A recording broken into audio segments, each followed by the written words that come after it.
From Nebraska's trusted news source, this is Channel 8 News at 5. Coming up tonight on the news, the latest on the U.S. effort to fight the surge in COVID cases. Also, happy birthday to the Nebraska National Guard. But first, I know that the information that I'm about to convey is very important to our families, to our community, and certainly to our staff, and without question, our students. some big news today when it comes to your kids and masks inside Lincoln schools. Good evening, everyone. Thank you so much for joining us tonight. I'm Rod Fowler. Megan Conway has the night off. As many of you know, the mask mandate here in Lincoln and in the county is going to expire tomorrow. But looking ahead, what about LPS schools? Channel 8's Alexa Skaneski joins us live here in the studio with the very latest details released today. Alexa? Yeah, that's right, Rod. LPS will be requiring masks, but only for some students. The district announced these updates today for their Safe Return School plan for this next semester. Don't throw your masks away just yet. Starting Friday, there will be some slight changes for students and staff attending Lincoln Public Schools. Face coverings will continue to be mandatory for all elementary school students, staff, and visitors, regardless of vaccination status. For middle and high school students and staff, masks will not be required, but are strongly recommended. Superintendent Steve Joel cites vaccination status for their reasoning.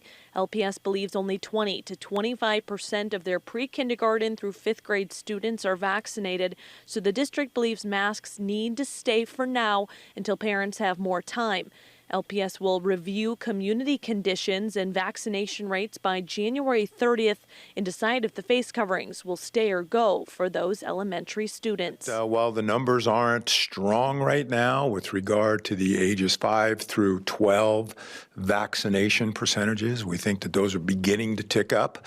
But there's probably more time that needs to be allocated for families to make that decision, make those appointments, and get that done. And if at any time 10% or more of a school's population is absent due to illness, LPS will begin a mandatory 2-week requirement of face coverings to avoid dramatic school spread. And our hope is that we don't get to 10%, but we've gotten close. Anytime there is a COVID positive case in your child's school building, families will be alerted. However, LPS will no longer be contract tracing. Joel says it's a time-consuming task, and with loosening of mask requirements, it will be impossible for staff to continue. Again, I'm just going to ask that people have some faith in this plan with the hope that we can keep our kids in school. That's our end goal. We want our kids in school. We don't want anybody to be quarantined. We don't want anybody to be in isolation. We know that when children are removed or have to be removed from the classroom setting, that's an academic and a social setback to them. So once again, K through 5 masks will be required. Middle and high schoolers will not have to wear them. They are not required. But as we said, school officials will be monitoring all of this and make changes when necessary. Another thing, the district is once again asking parents to strongly consider getting their kids vaccinated.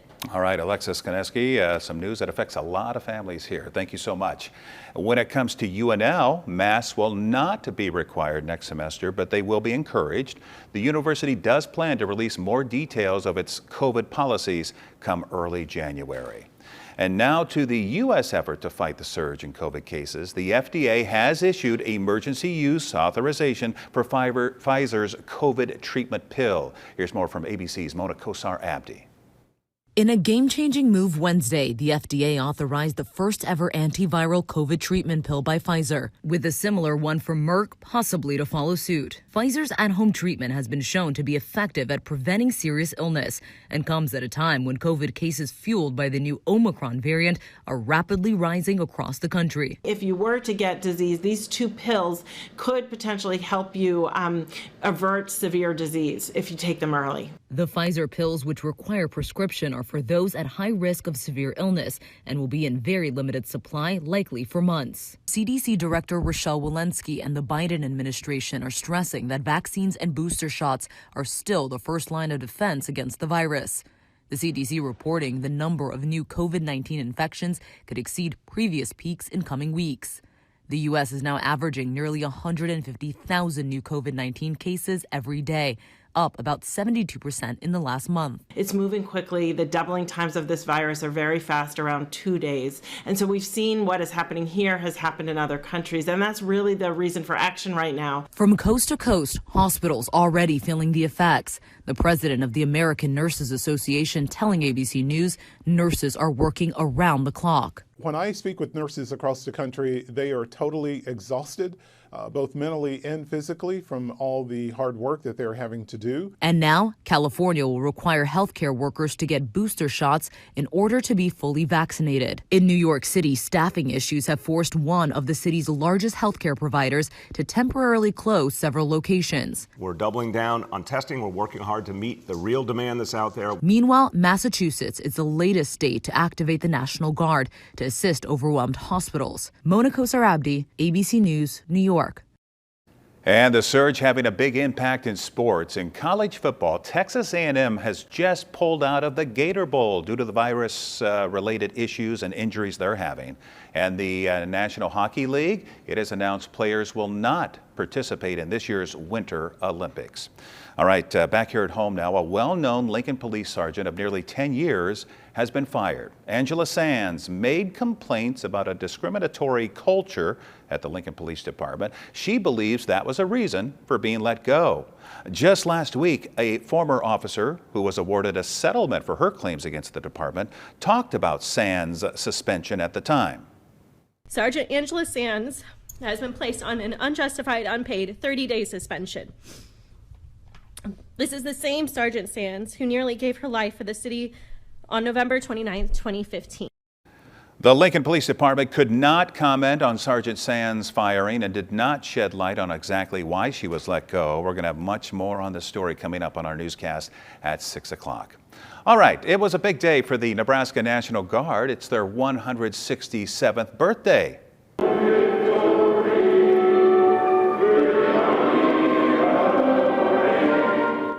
A celebration was held at the State Capitol building this morning to thank current and former members for their service. Senator Deb Fischer and Congressman Don Bacon talked about the sacrifices and the milestones the Guard has hit over the years. The governor highlighted the gratitude Nebraskans have for the Guard's service. We all know Nebraska is a very patriotic state, that our citizens love this country, and they recognize what you do to live up to the high ideals we have as a state for the members of the Nebraska National Guard. And what would a birthday be without cake, right? After the speeches, the oldest and youngest members of the National Guard took part in the ceremonial cutting of the cake. And congratulations to all the members. We're thankful for what you do. All right, let's get to your first forecast with John. You know, it was just a little breezy today, John, but not bad for this time of year. No, sunny skies outside. Temperatures even warmer than yesterday. We made it to 54 degrees this afternoon when our normal high temperature is 37 degrees. So we were 17 degrees above normal from the high temperature department, and this morning we were just a couple degrees below, so it goes into the books above normal. Really nice shot right now from Southeast Community College, looking back to the south and west, just a couple of clouds around, nice looking sunset taking place. Temperatures as of this hour sitting in the 40s across most of southeast Nebraska. 48 in Lincoln, 47 Beatrice, it's 48 degrees in Friend, it's 50 degrees in Hastings, and 49 above Grand Island as well as in Kearney. Mainly clear skies right now, but those clouds we could just see out the camera, you can see those out to the west beginning to drift this way. We will see clouds on the increase as we go through. Well, we'll see most of clear skies tonight, but as clouds will be increasing tomorrow across the area. But even with more clouds around, temperatures will continue to rise, and that's going to be the trend as we go towards the end of the week. For the rest of this evening, 45 at 6, clear skies at 8 o'clock with 38 degrees, down to 35 degrees at 10 o'clock. But notice the direction of the winds out of the south-southwest. That's going to help us tonight. We're going to stay relatively mild by late December standards. We'll talk about how cool it gets tonight, just how warm it gets tomorrow, and could there be a 60 in the forecast before the week is over? We'll have the latest look at that coming up in just a few minutes. Unbelievable. Thank you, John. Did you get that emergency alert on your cell phone late last night? It came across a little after 11 o'clock. So what happened, right? Well, it was the monthly emergency alert test, and it was supposed to go just to the media, but someone from the Nebraska State Patrol made a mistake. NSP says it's sorry and didn't mean to startle anyone. Let's take a look and see what's going on. In fact, what's on its way to north central Kansas? Nebraska farmers and truck drivers are taking loads of hay to areas hit hard by wildfires. These pictures from the Nebraska State Patrol on social media, they said on their quote, "It is a beautiful morning and a beautiful day to help a neighbor." In Texas this morning, a crash between a tanker truck and a garbage truck caused a huge fire. Take a look. Yeah, you can see the heavy smoke and flames along the road there. Police say the tanker was carrying 3,000 gallons of diesel, and crews had to let the fuel completely burn off before they could open traffic back up again. 2 people were involved in the crash, and 1 person was taken to the hospital with severe burns. And in Georgia, a volunteer firefighter was on his way to his shift when he saw a car that was smoking and on fire. He quickly jumped into action. The doors on the car were locked, so he used a wrench to break the back window and pulled the driver out to safety. And then just a few minutes later, the car was engulfed in flames. Coming up, a community in Kentucky pulling together to stand strong after those tornadoes destroyed their town. We'll be right back. If you are driven by luxury or driven by fun, Duteau Chevrolet is driven by you. The Chevy Red Tag sale is going on now at Duteau. Shop our most popular crossovers with 0% for 72 months plus $500 Red Tag savings. Consult with our friendly sales staff to reserve your on-order or in-transit Chevrolet, or special order the perfect car for your garage. Become part of the Duteau family today. Online anytime at DuteauChevrolet.com. When your home feels clean and happy, the people inside feel clean and happy too. We make junk disappear. All you have to do is point. Any first item removed, just $49.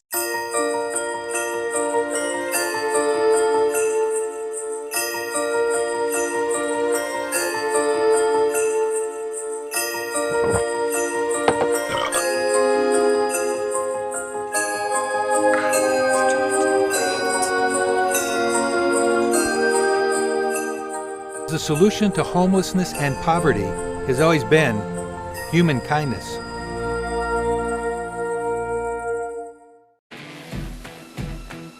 It's smart to make the right agronomic choices, and it's even smarter to get rewarded for them. With the Bayer Plus Rewards program, you earn cash back on seed, herbicides, and other eligible products. And it keeps getting smarter, because now you can earn an additional 10% bonus when you send your redemption check to your retailer. Protect your yields and get the most from your land with Bayer Plus Rewards. Parents, if you've been waiting for FDA approval to get your teen vaccinated, the time is now. The FDA has approved the Pfizer-BioNTech vaccine for use in preventing COVID-19. While this is the first vaccine to gain FDA approval, all COVID-19 vaccines have been proven to be effective against the coronavirus. Want to reduce your teen's risk of hospitalization while protecting yourself and your community? Get your teen vaccinated today. Visit vaccinate.ne.gov to get started.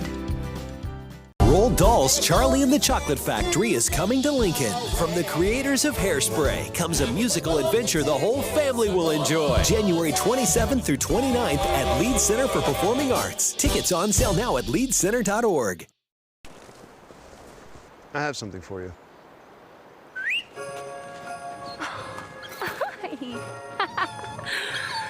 I have something for you too.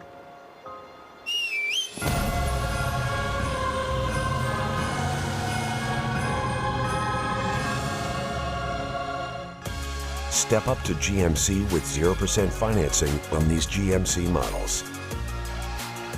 We are professional grade. GMC. Welcome back, everyone. They're calling it Kentucky Strong. Many of us will never forget those tornadoes that tore through 5 states, killing more than 90 people. ABC's Zoreen Shaw has more on the recovery. It was a night of terror and tragedy as a path of devastating twisters tore through America's heartland. More than 60 confirmed tornadoes ripping across 9 states, killing at least 93 people. One supercell thunderstorm tracking over 350 miles, spawning an EF4 tornado that devastated the town of Mayfield, on the ground for 163 miles in Kentucky, becoming the longest continuous tornado track on record in the state. Here in Bowling Green, Kentucky, an EF3 tornado ripped through this neighborhood on Moss Creek Avenue, splintering homes, overturning vehicles, and killing 17 people throughout this county. In the aftermath, the need was dire, but the support overwhelming. Donations pouring in from all across the country. The sense of pride that we have in Kentucky and in Bowling Green, and you'll see all over BG Strong, because we are literally standing together in this moment and taking care of each other. From clothes, shelter, and food, neighbors helping neighbors pick up the pieces. We are here in South Cal. We're going to deliver food to people who are in need. Food truck owner Patrick McKinney doing what he can to feed his community, supported by organizations like the Lee Initiative, which has helped serve 32,000 meals to date. It's not a choice of why we're doing what we're doing. There's still people out here that need help. There's still people who have to be fed. And at Jennings Creek Elementary, Principal Jamie Woosley and his staff immediately jumping into action. Right after the tornado, you guys turned these buses into emergency vehicles. Yes, ma'am. We just got on the buses and went out to the community and started knocking on doors and we said, hey, you need to come in. We've got food, we've got heat. Let us help you out. But what they saw when they arrived still haunts teacher Anna Horn. We saw complete roofs missing from housings. Then you would walk a little further and it'd be nothing but literally like piles of lumber and matchsticks. The school transforming into a temporary shelter for 100 families in need. We opened up a daycare on that Monday and families would bring their kids in and we had mental health counselors there. So we tried to give them a little bit of normalcy. Now teachers and staff are working to bring a little Christmas cheer to uplift their bruised but not broken beloved community. The people here have been literally love in action. I've never seen so much support from a community. Now, your Storm Alert Team forecast with Chief Meteorologist John Dissauer. Another day with lots of sunshine throughout the day. We take a live look right now from Honda of Lincoln on the southwest side of town, and a nice looking sunset taking place. Why? Well, because obviously the sun is setting, but also we've got clouds that are introducing themselves into the sky. Whenever we get that, we usually get a nice looking sunset. Here's a live look right now from Allo Communications looking back to the south and west, and again, you can see just some of those clouds that are out there. For the most part, we will stay mostly clear tonight. But as we go through the next several days, we're going to have periods. Now tomorrow we'll see clouds increasing, turning skies overcast by late afternoon. But as we go through the end of the week and through the holiday weekend and even early next week, I think we'll have periods where we're going to have mostly cloudy skies in the morning and turning mostly sunny by afternoon, or extremely vice versa of that. Mostly sunny in the morning and turning mostly cloudy in the afternoon. So that's going to be kind of our trend, I think, over the next week to week and a half. Temperature-wise right now, we're sitting in the upper 40s to right around 50 degrees. In the city, we're sitting right at 50, both at East Campus and down along Yankee Hill Drive. We've dropped to 48 degrees in Lincoln, after a day reaching 54 degrees officially in the capital city. It's 47 right now in Beatrice, 45 in Wahoo, and as you head further to the west, we still have 52 degrees in Hastings and 49 in Grand Island as well as in Kearney. Satellite imagery, relatively quiet right now, and it's going to remain that way, I think, as we go through the overnight hours. But temperatures tonight will not cool as much as we did this morning, where we dropped it into the teens. Tomorrow morning we should only drop into the upper 20s, so a very mild day to start tomorrow, which is just going to springboard our temperatures for tomorrow afternoon, even warmer than what we got this afternoon. So for tomorrow, we'll start with mostly sunny skies. Clouds will be on the increase. Mid to high level clouds will begin to spread over the area, providing filtered sunshine. But even with the clouds around, we'll still see our temperatures well into the 50s. I think we could hit 56 degrees tomorrow in Lincoln. We could get very close to 60, if not even over 60, out towards Grand Island, and 62 degrees for high temperature in Kearney. Winds tomorrow going from the west around to the south. Fairly light tomorrow, 5 to 10 miles per hour. So a very mild day. If you need to do some shopping, a great day to get out and do so. Now, looking at the big picture for the United States, things are relatively quiet as we go through the day tomorrow. Now, tomorrow evening, rain will begin to move onshore down towards southwestern California. That could cause some issues that direction. But as I take into Thursday night and as we head towards Christmas Eve, not too bad of weather really across the country, with the exception being the West Coast, where there's a lot of moisture coming onshore, especially in Southern California.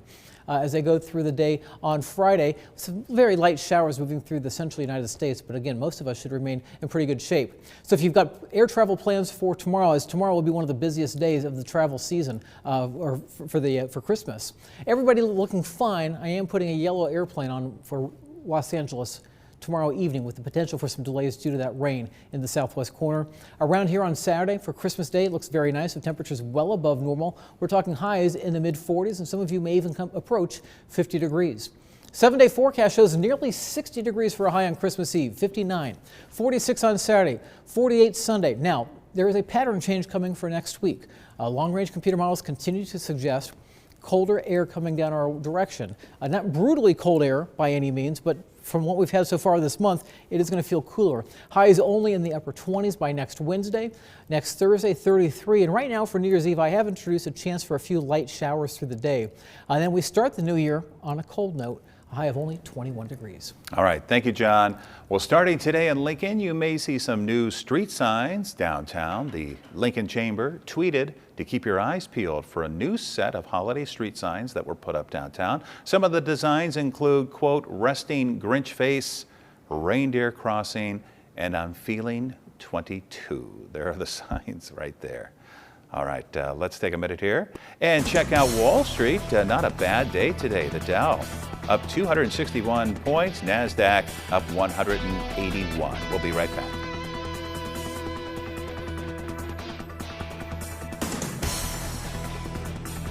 Tonight, after the powerful testimonies, get to the bottom of what happened. The January 6th investigation has begun. What happens next? Plus, the new mask guidelines. ABC's World News Tonight with David Muir is the #1 program on all of television. Get to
From over-the-top bidding wars to Jolly Johns, Daryl Forges has these stories and more. And tonight's Take a Look at this. Think real estate prices are high where you are? Tired of getting outbid on that new home? You haven't seen anything yet. This 1,300 square foot ranch-style home near San Francisco with 3 bedrooms and 2 baths just sold for more than $800,000 over the asking price. Yes, you heard right. Originally listed for $1.83 million, it sold for a whopping $2.68 million. By far the craziest that I've ever experienced. One area real estate agent says the unprecedented bidding war comes down to record low inventory and skyrocketing prices in the Bay Area. And a little further south in Anaheim, California, a different kind of crazy. That's not a group of firefighters rushing to an emergency. That's a stolen fire truck being pursued by police. Authorities say firefighters were dropping a patient off at UC Irvine Medical Center and loading up gear when the suspect jumped in and took off. The pursuit ended when bystander Richard Lynn stepped in front of the truck and talked the suspect out. Finally, looking for something different to bring you joy this year? How about a festive porta potty? Inspired by construction at the house next door last year, Kirk Erickson decided to liven up an otherwise crappy display. His words, not mine. This year, others have been adding to it, bringing their own lights and theme ornaments. Now that's one idea that definitely doesn't stink. See what I just did there? For Take a Look at This, I'm Daryl Forges. Oh, Daryl Forges, the pun master. All right, hopefully puts a smile on your face. The weather should make people happy if you want warmer weather for this time of the year. Others want it to be cold because Christmas is around the corner, John. As I say, if you want it cold, hang out just a little while longer. I think at the end of the year, at the start of 2022, we'll start to see some colder air coming our way. But it's not going to be cool this week. Now, night times will still get cold, don't get me wrong. As we go through the rest of this evening, our temperatures will continue to drop through the 30s. We'll eventually only drop into the 20s by tomorrow morning. All right, thank you, John. Thank you so much for joining us. World News Tonight with David Muir is up next. We'll see you back here at 6 o'clock. With the Channel 8 Eyewitness News mobile app, you'll be the first to know. Get alerts about breaking news and weather, all in the palm of your hand. Satisfy a huge hunger with Amigos Build It Burrito. We'll build it fresh, just the way you want it. As a burrito or a bowl, build it big at Amigos. Closed captioning on Channel 8 Eyewitness News is brought to you by Christensen Hearing